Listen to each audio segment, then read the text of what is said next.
Welcome back to the channel, everybody. Today we're talking about how I go about conditioning my body so it's strong enough to last in the fight and damage that I absorb doesn't seem as bad mid-fight because of the punching and kicking I take in my training. We're gonna look at all of that right now.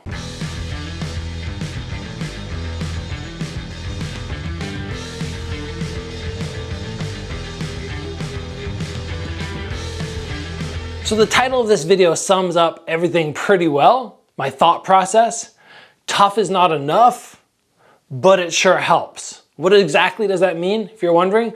Well, essentially, if you are somebody who is feeble in your body, like you could be best cardio in the world, you could be one of the best strikers in the world, but if you get hit to the body and you crumble, or you get kicked in the leg and you break down, that skill set which you have doesn't account for much because you have to recognize it's a fight sport and you're gonna get hit. This is a mentality I've had throughout my whole career.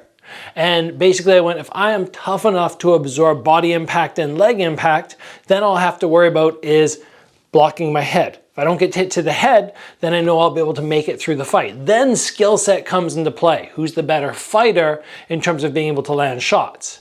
But I know I'm not gonna break down. So many people have asked me to cover or to talk about, or even better, to show you exactly what I do for my conditioning. So today I'm gonna show you my end of training session conditioning, which comes in 2 rounds, each are 2 minutes.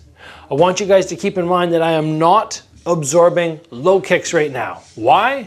Because karate combat does not allow for kicks to the thigh, and in my experience, trying to condition the calves is a fool's errand.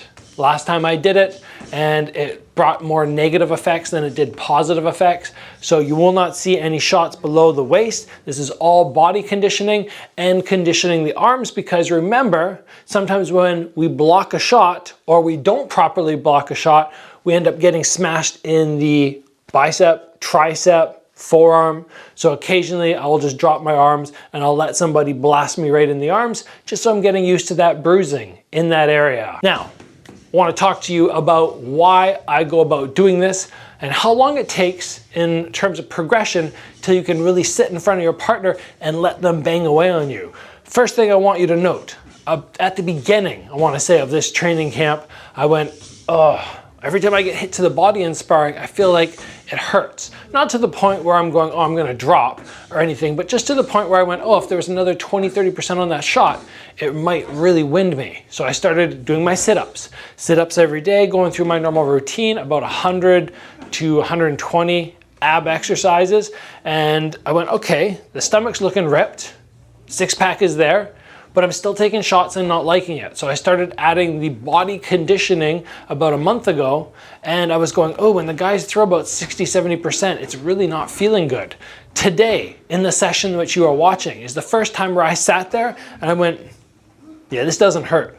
Like, you guys could probably go another 20-30% power and I'll be fine. And that's what we want. We want to build up that confidence so that when somebody throws at you, you don't have to go, oh my gosh, and expose your head. Sure, it's best to utilize the arm and block, but sometimes when push comes to shove, I would rather let somebody land to the body than expose my head. And the confidence of knowing that I can take the body shot allows me not to open up my head and potentially make big mistakes. Now, obviously, like I said today, there's no low kicks. Everything is focused on upper body. Normally the impact would be a little bit more evenly spaced out, you know, down to the leg, then up to the body, onto the arm, back to the leg, inside, outside of the leg, sides of the body, front of the body. Today, because of karate combat not having that thigh or the low kick being allowed, I'm just going to the upper body, and I just want to reinforce that I really believe this is a massive part of what you can do to build confidence, but also to keep yourself safe in the fight. And like I've already said, you're watching this episode, you are learning about it, you're seeing me do my 2 2-minute rounds. That's all you need to do, in my experience. I've been doing this my whole career, 2 2-minute rounds. Every week I just tell the guys, okay, that's feeling a little too easy, a little bit harder. I always push myself just to the edge of knowing, okay, I'm not gonna drop, but it's not comfortable. I feel like when you can do that, you're gonna be feeling really solid, very safe going into the fight, and you know that if you throw a punch and they happen to hit you in the body at the same time, you're going to be able to absorb that impact and not be scared, provided, of course, that when you throw, you remember to tighten your stomach. Some people forget about that. They're very loose when they throw. Remember, when you're on defense, your stomach's tight. When you move in for your offense, your stomach's tight. You can relax from way out here. But aside from that, make sure you keep everything in here fairly compact. You don't need to be squeezing 100%, but kind of like 70, 80% tense through the stomach will keep you safe from all those shots. And remember, it does not seem to matter how many sit-ups I do. I do sit-ups all day and then somebody hits me in the body and I go, oh, that still hurt.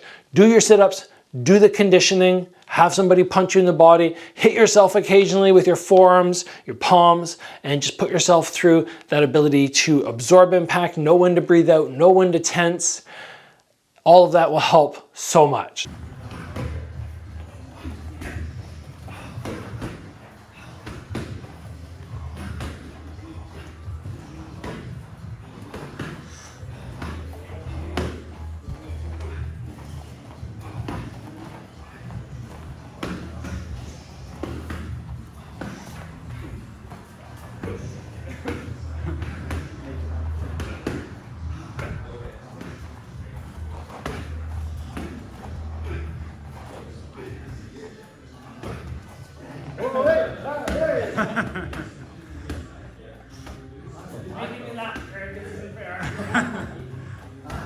Minute left.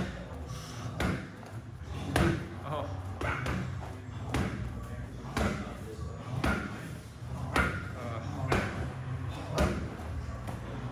Very nice.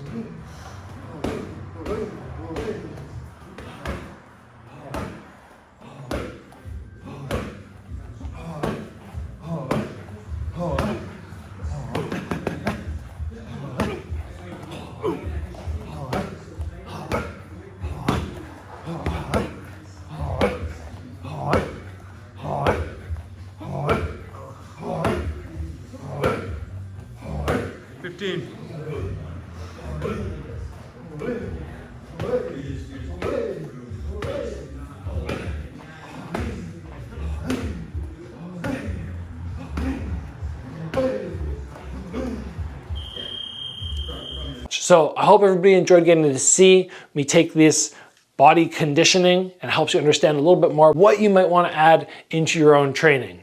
If you guys enjoyed this episode, you enjoyed the behind the scenes of my training today, please give the video a like, join the channel, get subscribed if you have not already. As always, train hard. I'll see you back here soon for another video.